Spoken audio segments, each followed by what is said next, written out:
Well, good evening, y'all. A little bit of a vacation Whiskey Friday. Vacation disc. Cheers.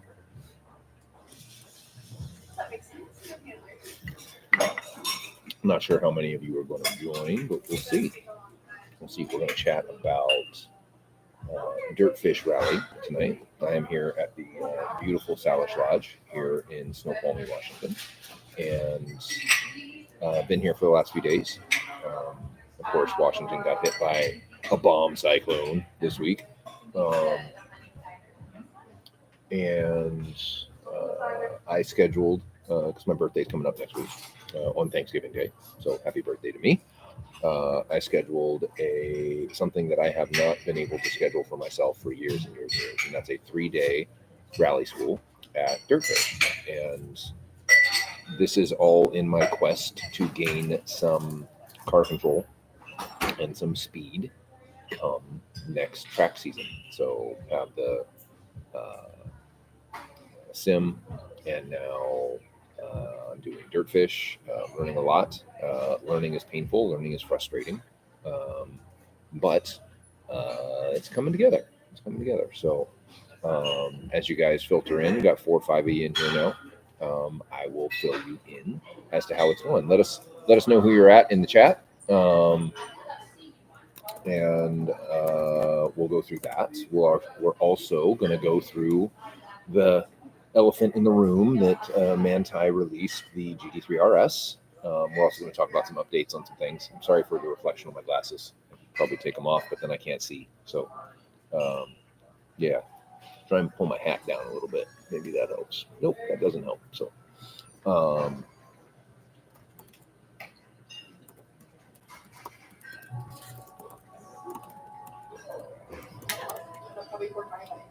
we're going to try to share some things that I wasn't able to share last time. And give me a thumbs up if you guys can hear me. So 5 of you in here, share screen. Let's see if we can share that. Yes. Share. You guys got to let me know if you can see this. I'm not sure if you can see this or not. Hey, you can see this. Heck yeah. So let's start from the Manthey stuff because I kind of started it. There's a few things going on here.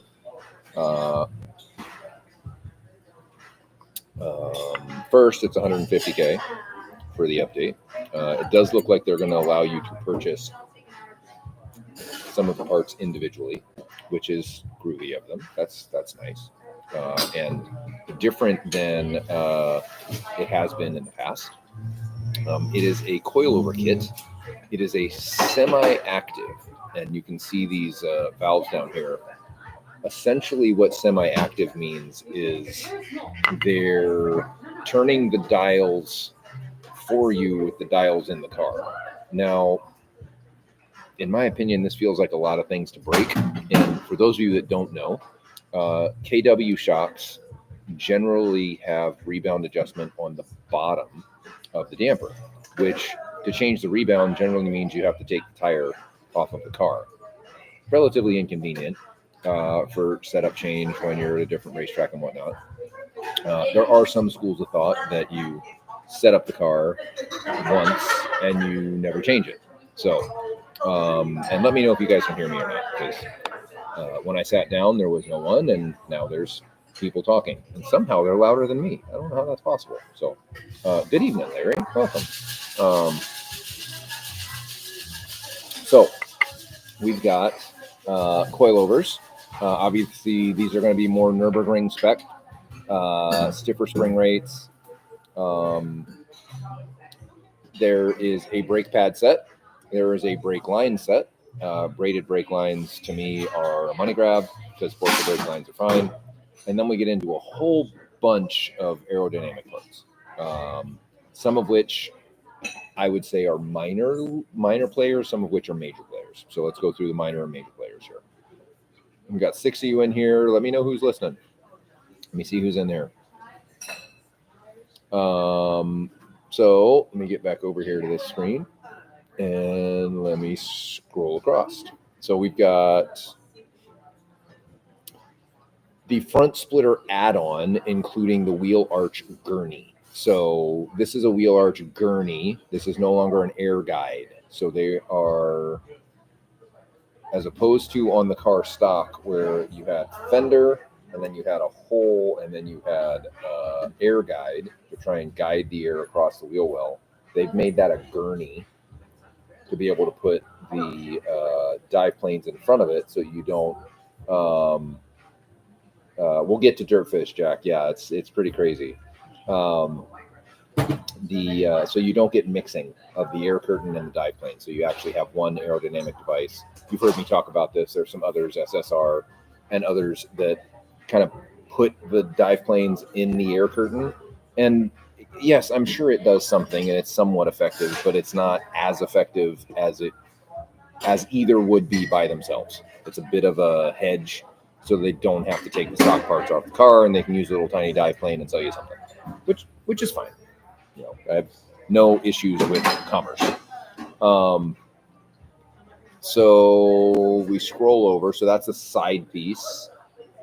And then we're going to talk about the flaps. These would be, in our vernacular, dive planes. And you can see in this picture that they come around and they are pushing away from the gurney flap, I guess is what they're calling it. So an air guide to kind of push air out across the fender. Then we have an optimized front lip. Notice they said front lip, not a splitter. We have to be careful with our definitions here because I'm going to hear from 100 different customers that Manthey built a splitter. They didn't build a splitter. It says so. Front lip. A front lip is the thing that is on the top. That's it. It's a front lip. They're trying to create a little bit more stagnation on the front of the car to get a little bit more downforce. Groovy. They've got an underbody cover, so they're trying to clean up some of the air underneath. One of the big players here is going to be a rear diffuser. Now, once we get our CFD done, and I'll share some pictures with our model, if I can get this to work right by myself. Justin is still in Hawaii. I think he's back next week. So it's Thanksgiving next week, so we probably won't have a Whiskey Friday, but the week after that, we will. So we'll go through and we'll talk about the model that we have and kind of what's happening with it for our S that we built from CAD ourselves. Jorge in Croatia built that. It's taken him, 6 weeks to take that from a scan to CAD, and we're actually going to document that in Whiskey Friday Academy. It's one of the things we're pushing through or wanting to put in. And by the way, we're drinking Colonel E.H. Taylor tonight.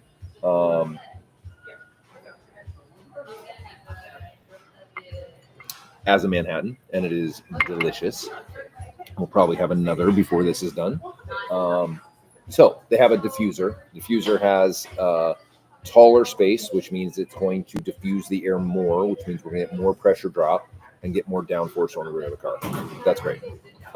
It's carbon. It's a big piece. I expect it's probably pretty expensive. We've got, so what they did on the roof and wing of the car is interesting. So there's a number of pieces here. They went to 2-piece DRS. So essentially they went to a triple element wing is what they're doing. And need to look at this. And I believe they have it so that it's actuated so that it's kind of like a Venetian blind. And so when it closes, I'm just going to get my hand right, there we go. When it closes, it's like this. And when it opens, it kind of pops up like this. So closed, open. Had a similar idea. Charles had a similar idea. So we're likely to do something similar, but we want to make this, our idea is to make the main blade as well and make the main blade, the angle of attack different. So, or configurable. Also potentially make the DRS angles, the gurney, if you will, the second element or second and third element, toggleable as well. They also have a large carbon fiber end plate, which looks miraculously a lot like ours from the Valkyrie. So we'll take that. I don't think they necessarily looked at our crap. They're Manthey and Porsche. They don't need to look at our crap to learn something. But a larger end plate holds more air on the working surfaces of the wing. You trap more air underneath the wing, with this larger drop. You see this on prototype cars. You see this on time attack cars. Big wing end plate. And then you also have, I don't know if you guys can see my cursor or not. I hope you can. You have these vents. You have these cutouts. So these cutouts create vortices, and the vents vent pressure from the top to underneath to create more vortices to hold the air kind of columnar, I guess, maybe. Hold it directly behind the wing to build up and keep space over it and don't let it like splay out as much. We do not plan on doing this giant shark fin thing. We get why. You look at LMP cars, they have this like keel on the top. So the scarf is actually from Blip Shift, Justin. You gotta up your game, bro. This is legit Northwest Motorsports wear here. So Gulf colors and the whole thing. And give me a break. I am wearing my Smokies. I'm representing over here. So my compatriots at the bar are noticing I'm doing a live. So hopefully I don't bother them too much by talking to myself. You're good. I'm talking to my computer over here. You're like, that's a crazy person. What's he doing? This is 2024. We all do right? Literally. They really are talking back. You can see them. You can see right there. They're talking back. These are my people, right? There you go. So I had to show my bar friends that I wasn't crazy, that there really are people on the other side of the screen. Or I am crazy and there are also people on the other side of the screen. Also possible. Exactly. As I drink more, you get crazier. It's fine. So shark fin feels egregious to me. It feels too much. I mean, I get the why, but I don't quite understand. Is the juice worth the squeeze? Maybe. When we start doing the CFD, we'll get a little bit better sense what's necessary and what's not. But this is a huge thing because you lose complete rear window visibility. The entire structure of this replaces the rear glass, so you can't see anything. It's gone. And then you've got this big fin, shark fin that goes back. Whiskey Bomb Cyclone Friday, brother. Cheers to that.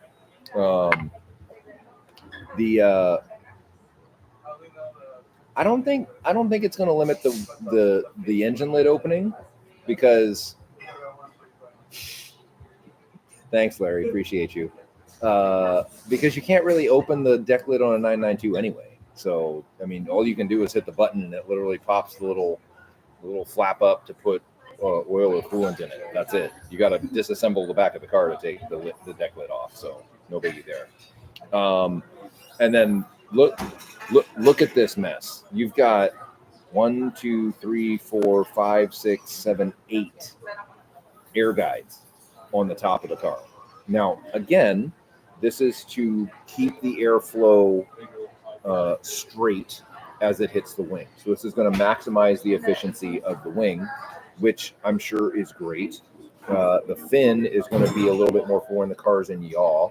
It's going to keep some pressure, and it's going to push that air straight against the rear wing versus allowing it to go crossways across the wing. So if my bill is the wing, then the air, when you're kind of going around a corner and the car's changing and the air is coming at an angle, then the air coming across at an angle will get stopped by the fin and made to go straight across the wing, so that the wing is more efficient, more capable. Let's keep going. We've got of course, the we'll call them the goofy parts. So you've got the carbon fiber aero disc. Now it does look like they've changed the design of this. I'm curious to see what they're doing, because we've got an idea for doing this that no one's done yet, but we haven't done it yet because we're a little leery to do it. And then the whole center lock thing came to bear. So maybe we do it, maybe we don't. I'm not sure. So you've got a different design. Notice it isn't dished; it's just flat now. So that's interesting. When we talked to Ryan about aero discs a year or two ago at this point, his response was, I'm sure they might do something, but we're in the level of diminishing returns as far as investment in an aero benefit for the car.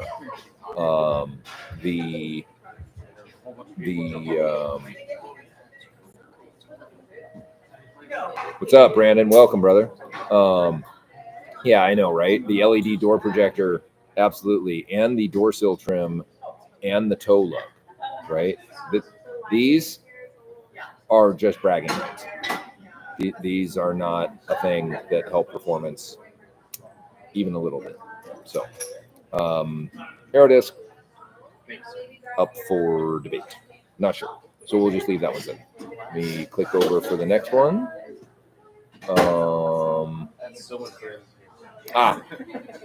Of course. And the decal set. You gotta announce it at Cars and Coffee that you are the man, and you spend $150,000 on a bunch of parts for your RS that you never drive on the track anyway. So, yes, absolutely put that shit on your car because it's awesome. Anyway, Brandon, I'm not sure. So we had an idea on how to do it, and I'm not going to share it. That still looks to me that it is got a backing plate to the wheel, and it is wheel specific. And that's been my issue with these aero discs is they have an inner and an outer, and they're just kind of bolted together. And the only way to get them off of the wheel, if you needed to look at something like a brake or some other shit, you got to take the whole wheel off and then disassemble the aero disc and actually get inside. And from a company that's run by an engineer and a Porsche technician that has to work on these things for 20 years, that's not really the greatest thing to put on a car to get in the way of a thing that you will need to have some visibility to in a track environment, right? You're going to have to get in there and take a look. Oh, I caught a rock. There's a noise. I lost a wheel weight, blah, blah, blah, blah, blah. Let's not make it harder to get in there to look at it. Let's make it a little easier. So, all right. So any questions on the Manthey kit? And all of that is $150,000.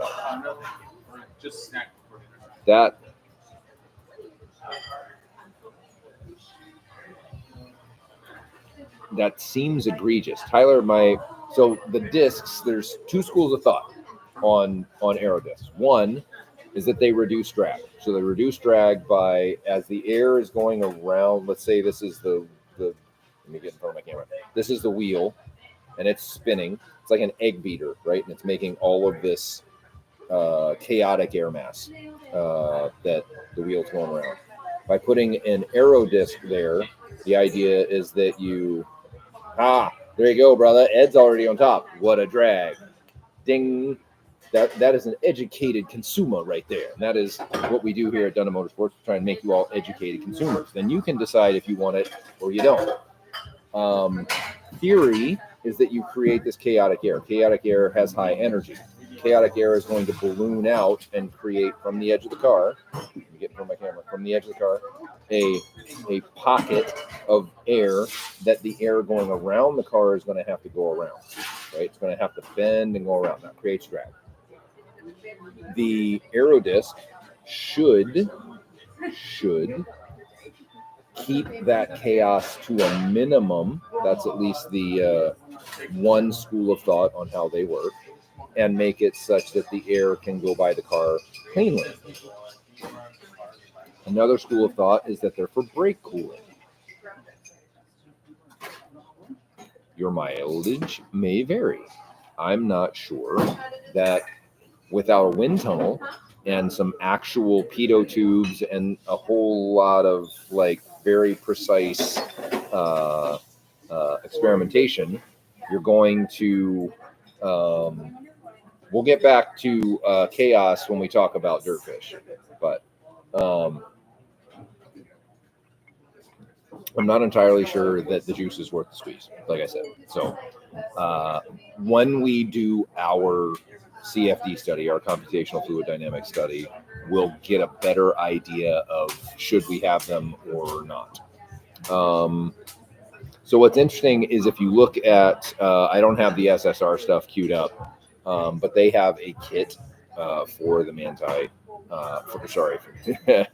for the GT3 RS, not for the Manthey GT3 RS. They actually made new wheels that have the disc incorporated in the wheel. So there's like a circle inside the wheel that's solid. I'd begin to worry a little bit about holding in heat from the brake discs. But again, not in...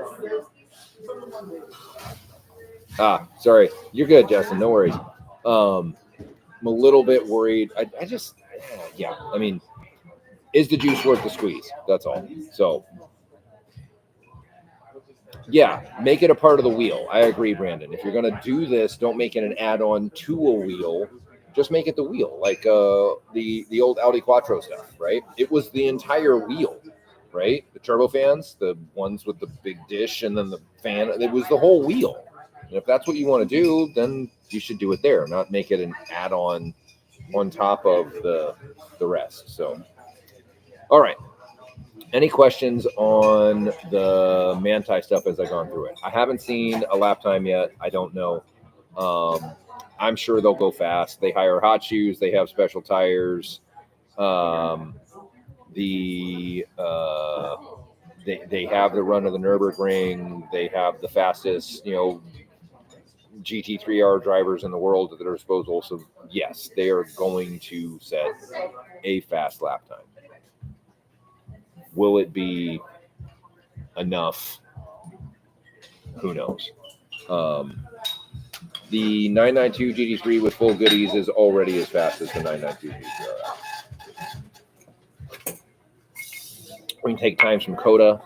We've got customers down there. 992 GT3 RS's stock are going 217. A GT3 with full Dundon Motorsports sauce manual driven by the owner was 217. Driven by a pro was 214. So,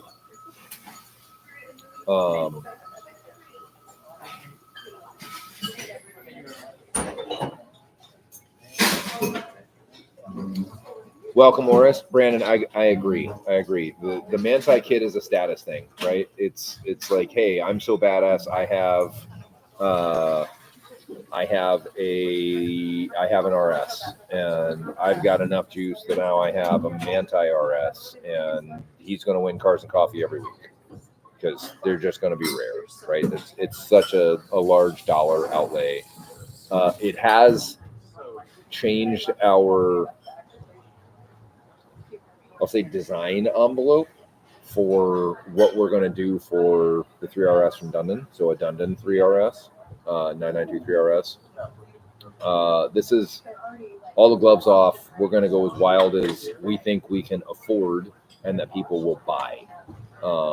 So big splitter, big, that's funny, Ed. Big splitter, big wing, maybe some extensions to move the wing, big underbody. For those of you who have a mini crack pipe, we're going to give you a diffuser that allows you to really take advantage of that mini crack. We might move it up a little bit in the bumper to really kind of get some more, maybe a GT3R style diffuser that goes way past the bumper. Because the nice thing in the US, we don't have TUV. So we don't need to. TUV is the standard in Austria and Switzerland and Germany that requires you to get the parts homologated for street cars. And the rules, some of them are really obtuse. Like you can't have gurney flaps that stick out past the edges of the bumper because you might cut somebody's shin in a crosswalk. How many of these cars are going to end up at a crosswalk that's really a thing? The probability of that is like 1/100 of a 10th of a 1,000th. It's just silly, but so be it. What are they burning over here? It smells smoking wood, but anyway, not entirely important. So we'll come back to that, Ed. I would say drive carefully. Ed's question is, how do you not butcher your splitter without front axle lift? Make sure that you come in on a diagonal and you use caster to pick the car up when you're coming into things that are potentially low. That's all. It's like driving an old clapped out Civic back in the day. You know, just turn the wheels, go up, come down, off you go. Get that ghetto front axle lift, which is called caster, where you turn the wheel and the car gets picked up. Use that. Let's move on to DirtFish. So for those of you that don't know, I have been track driving for, let me stop sharing this. There we go. And give me 1 second. I'm just going to pull up DirtFish Rally School. That looks amazing. Not now. There we go. That'll work. So we're going to go there, and we're going to go share, and we're going to go share. All right, so you guys can see this. This is the car that I am driving at rally school, and it is awesome. It's a BRZ, two-wheel drive, little NA 2-liter, 4-cylinder, built into a gravel rally car, which is super fun. And here's some of the things going to blow your mind. So they're all transferable to circuit or tarmac, grip applications, which is what most of y'all and us do all the time. And this is why Ted has told me to go here for the 4 years that he's worked at Dundee Motorsports, almost 5. Is it 4, 5? I don't know. It's been here a while. Ted was an instructor at DirtFish for a long time. And it's one of the reasons that he's very precise and very clean and easy. The funny thing in rally is they look like they're frantic and they're all over the place and they're manhandling the car. Completely no. There's a lot going on in the car, yes, but they are working to be as precise with the minimum amount of input possible into the car, because the more you're correcting the wheel all the time and the slower you are. You want to keep that car's momentum going in the direction you want it, and it's very much a slow in, fast out mentality. So when you are entering a corner on gravel, you are severely late apexing it to the extent that let's say this is, a corner. I'm going to butcher this horribly because I'm going backwards, right? You're going to start on the outside, and the idea is to end up on the inside so that you can extend the straightaway. This is why those of you who are local understand why Ted's so fast, because he's able to dissect a road course and do the same thing. The rally cars like to go straight. They're able to go fast when they're going straight. They go slow when they're in a slide. Everything goes slow when it's in a slide. But exactly, you square it off. It's like this and this. And that's just why you see them come in and slide into a corner and then shoot this way as they go across. The last 2 days, so I did the 3-day, which is the longest you can do as kind of not a private event, in a 2-wheel drive car, because I drive 2-wheel drive cars, and that's kind of the application. I'm trying to get car control dialed into my head. First day, they essentially teach you that the brakes turn the car. Here's the theory behind how the brakes turn the car. You get the car, you get it up on its nose, and as soon as you get it up on its nose really hard, you just have to hint at the direction you want the car to go, and the car's rear end will come around because it doesn't have any grip. And by hinting at that weight transfer and already having the weight on the nose, then the car wants to come around. And here's the thing, as soon as you release the brake, it comes out and you start understeering because you don't have enough weight on the nose. This is something we don't do at the circuit. When we are trail braking a car, as soon as we want it to go straight again, because we feel like we're over rotating, we just release the brake. The other thing you have to do in this is you have to left foot brake.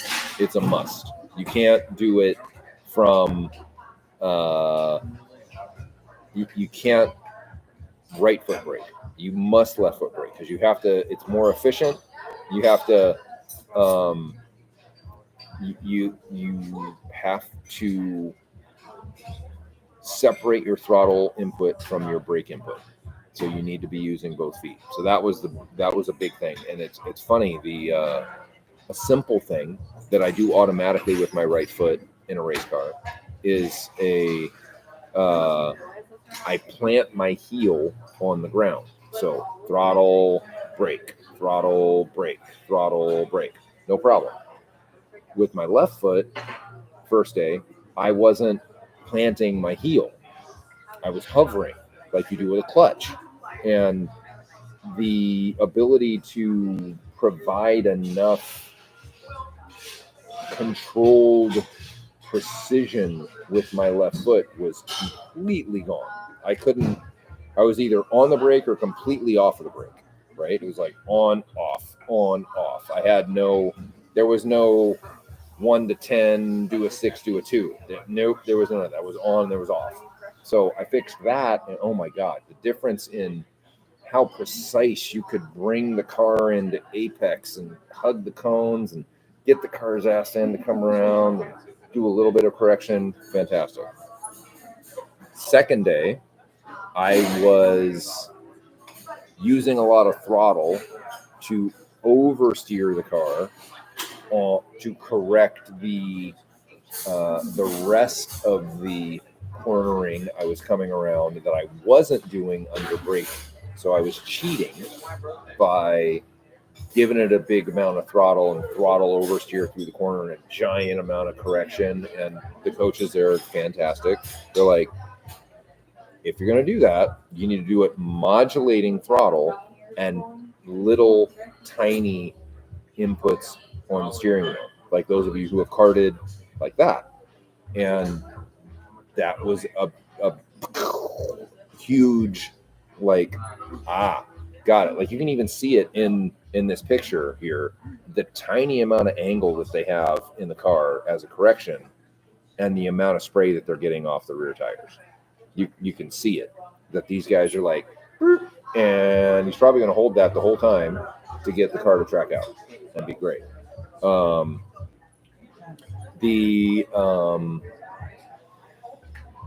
So that's like 4.5 weight transfer. And we talk about this all the time when guys are saying that they have understeer problems, in their Cayman or they're this or they're that. And, typically in a circuit car or a tarmac car, you're bringing all the weight forward and then you're asking it also to turn because you've got all of this overwork.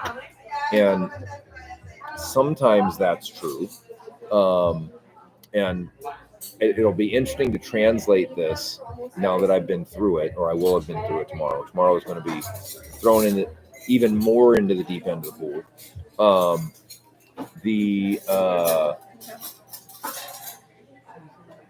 The application of this to circuit driving will be interesting. I've already started to talk to Ted about it, and I believe that a lot of it's going to translate, especially on the transition from under brake, getting the car to rotate to back on throttle, and then or throttle oversteer and catching it as you're coming out of really tight corners. So it's been a bit of a brain buster,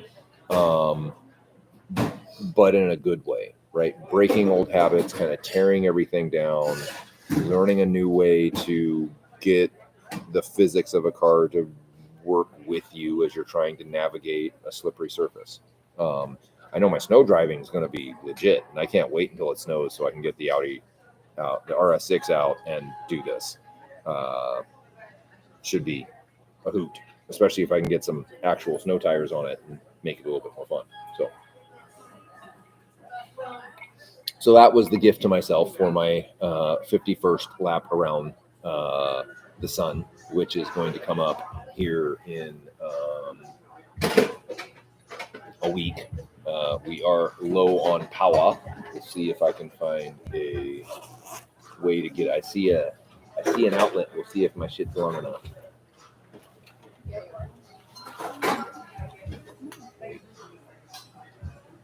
None right here, but there's one right here. Un segundo, por favor.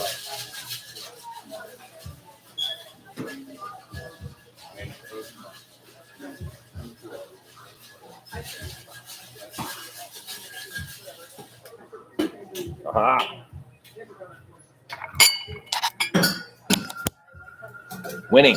We have power. All right, let me get some of these pictures out of my face. I'm going to scroll through some of these guys for you because they're awesome. All the instructors there are fantastic.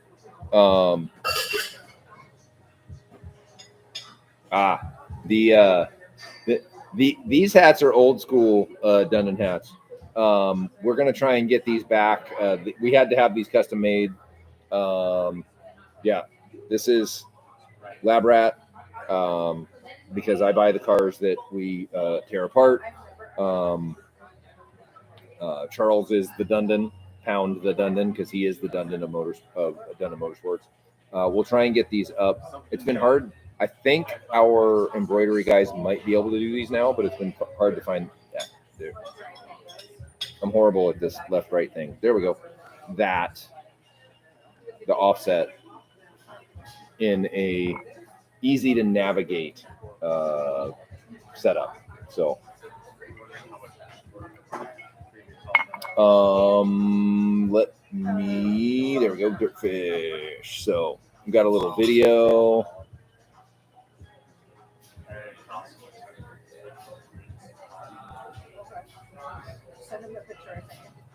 This is obviously an STI. It's completely different in an STI. Most of the instructors say they really like running the BRZs because it's just a lot more obvious. The property is, and Ted will correct this, it's an 800 acre, I believe,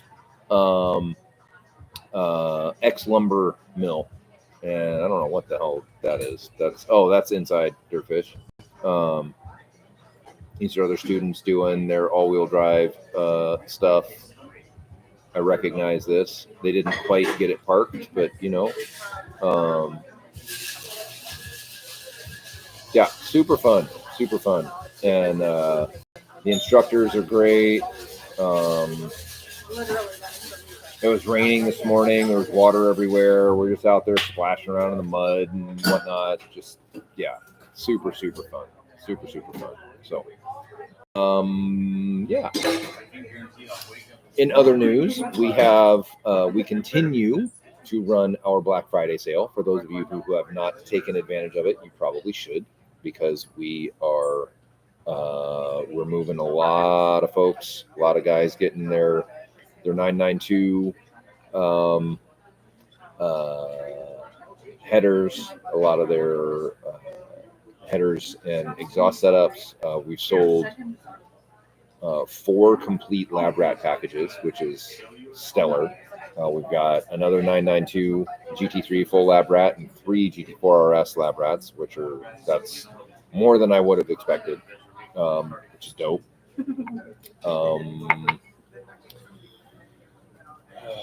What else? Yeah, it's been a great sale. A lot of folks have been waiting all year for this sale, and I get it. I would wait all year to save some money.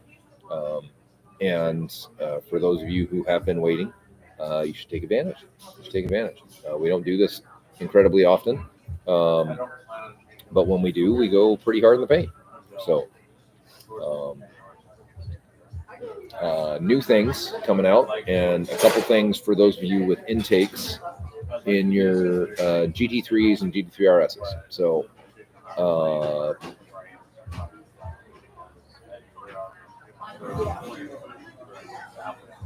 I'll answer the questions here in a second. So next up for us is we've got a couple different programs working at the same time. We've got our 991.1 and 991.2 GT3 deck lid. We're awaiting a new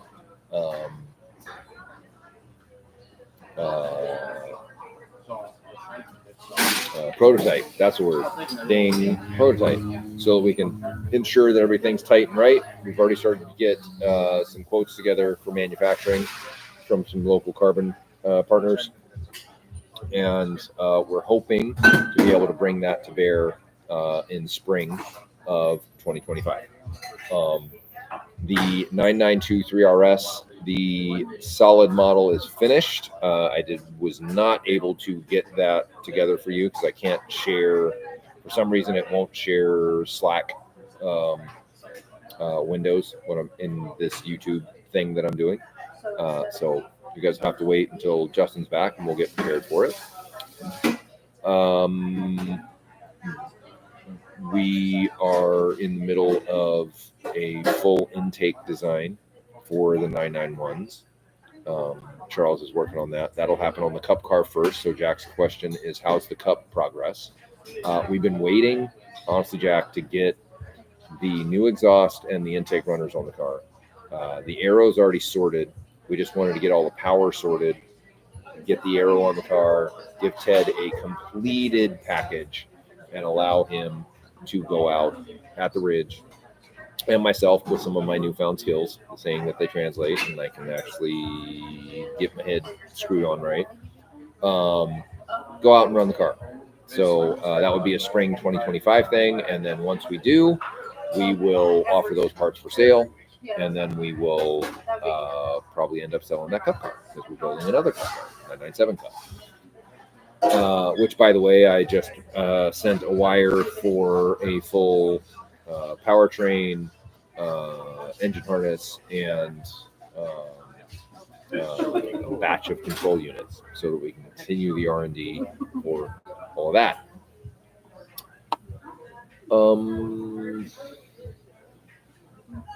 What else? So, Cup car, intake, deck lid, solid model for 992 G3 RS. Yeah. Justin, on the fence, seats and interior or headers, do safety before you do performance. So if seats and interior includes a bar, then we'll wait. It's all good. Get yourself all of the things that you need to be safe in the car when you're driving it versus making it sound how you want, in my opinion. If you're not going to be track driving it, then get your headers and don't sweat it, because a 3-point belt on the street is all you need.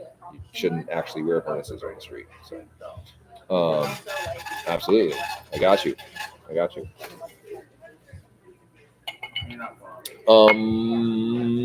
Yeah.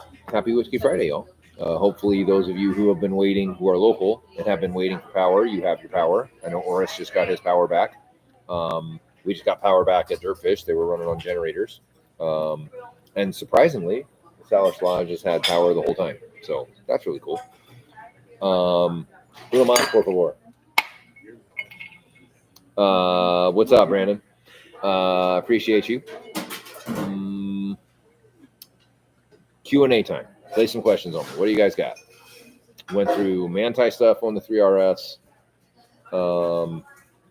We went through DirtFish, that any serious track rat who's trying to get fast in whatever you do should try and spend some time out here, because it's, Ed, you should come do DirtFish. Literally. It really messes with what you think you knew about how to control a car as doing things and what's happening under braking. Like, I can imagine the thumb now is going to be very different for me at the Ridge, just as picking one. So yeah, I get it, sprint cars, but it's still not the same. You still got grip. Even dirt sprint cars, there's still grip in an oval. This is like on gravel, no grip. So yeah, that's fair. That's fair, Larry. And I was hoping that was the case, but it seems that it was. They absolutely are sitting on a giant electric generator, but I didn't know that they had their own source. So, anywho, yeah. Cheers, brother. Thank you. How was everyone's week?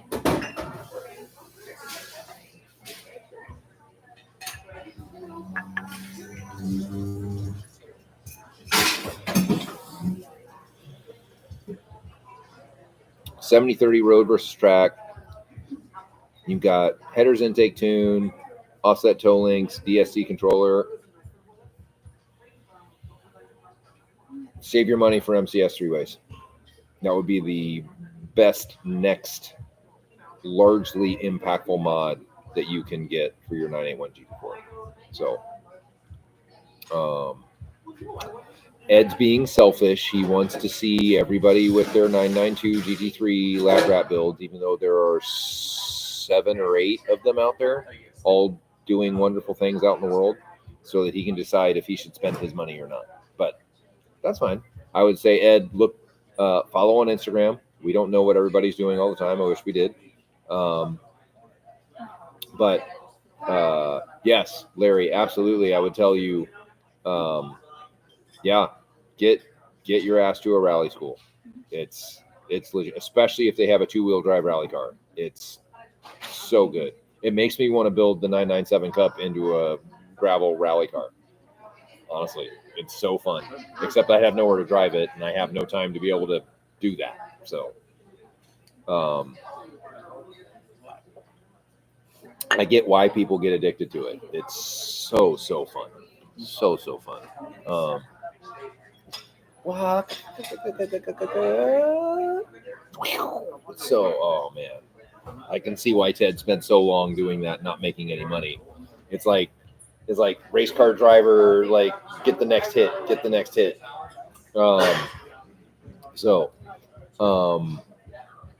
Yeah, next week. Happy Thanksgiving, everyone, will be what's going on. My birthday falls on Thanksgiving this year. Every 7 years, I get a turkey for my birthday. How about that? It has to be my 51st birthday, and I'm getting a turkey for it again. So, wife and I are heading down to Portland. I will be adequately, what's the word? Strapped, I guess, because we're going to freaking Portland. Not a huge Second Amendment guy, but there are times where, yes, it probably makes sense to ensure you need it, not want it, however that phrase goes. Yeah, whatever. So we're going to go down there. She wants to buy purse for my birthday. It's kind of normal. We'll go eat. We'll hang out. Check out the new what is it, Four Seasons down there? Or the other one. Not that one. The other fancy hotel. I forget the name. You guys will think of it. We'll go check that out. We'll have Thanksgiving down there, stay there till Saturday, come home, and then bam, we're back. December 1st, December 2nd. December 2nd is the last day of our sale. Don't call me on the 4th after we ran the sale for a month, more than a month, and say, oh, hey, I didn't know. Can I has the cheaper price? Because I was busy. Get your stuff done. We expect that the first part of December we're not going to sell anything. So, oh, dude, Justin, cheers to you, brother. 18 people coming to the house. That's a lot. So you can call me and harass me, but I know you're not getting the. You'll always get a discount, Justin. But you're Smokey's family, so that's different. And I agree. Cheers to Justin. 18 people. Hopefully, there's not like 7 little screaming kids, and they're all 18 alcohol drinking adults. So it will actually be a good time. Love kids, but there's a limit. You know what I mean? There's a limit.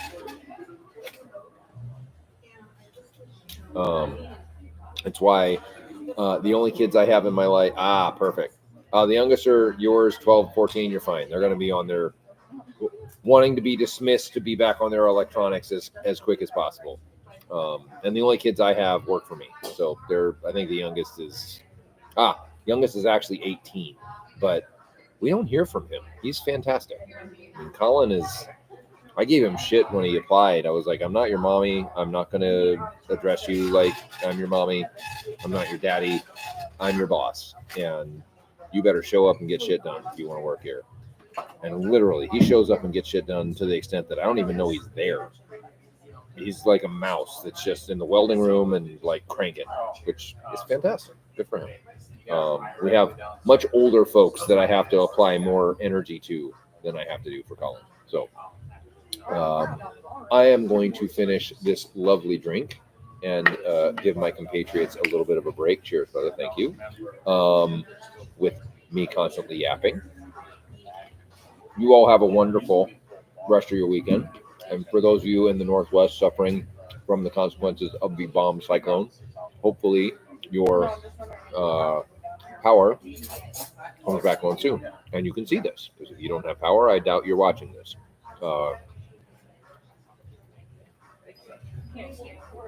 Everybody give Ed a little nudge. He needs to get full lab rat status again. He's got the tattoo. He needs to get the part back on his car. You all have a wonderful week, a wonderful weekend. We'll chat it with you in about 10 days or so. And enjoy yourself. I'm going to have super fun tomorrow. Also, root on our friend Brian Cook, who's competing in Ferrari Challenge at Las Vegas for Formula One. Cookie is a longtime Northwest stalwart. He's a supporter of Dundon and a great friend. He's graduated from amateur Ferrari Challenge to pro since he won the championship as an amateur. He came in second last year. So kudos to you, Brian. And they're at Vegas. In a little track chat, he was telling me that they were doing 300 kilometers an hour, roughly 185 miles an hour on the back straight, which is freaking nuts. That's really fast. So y'all have fun. Hopefully you enjoy yourself. And yeah, we'll talk to you guys soon. Talk to y'all later. Good night. I know, right, Brandon? Holy hell is right. You guys have a good night. Talk to you soon. Bye.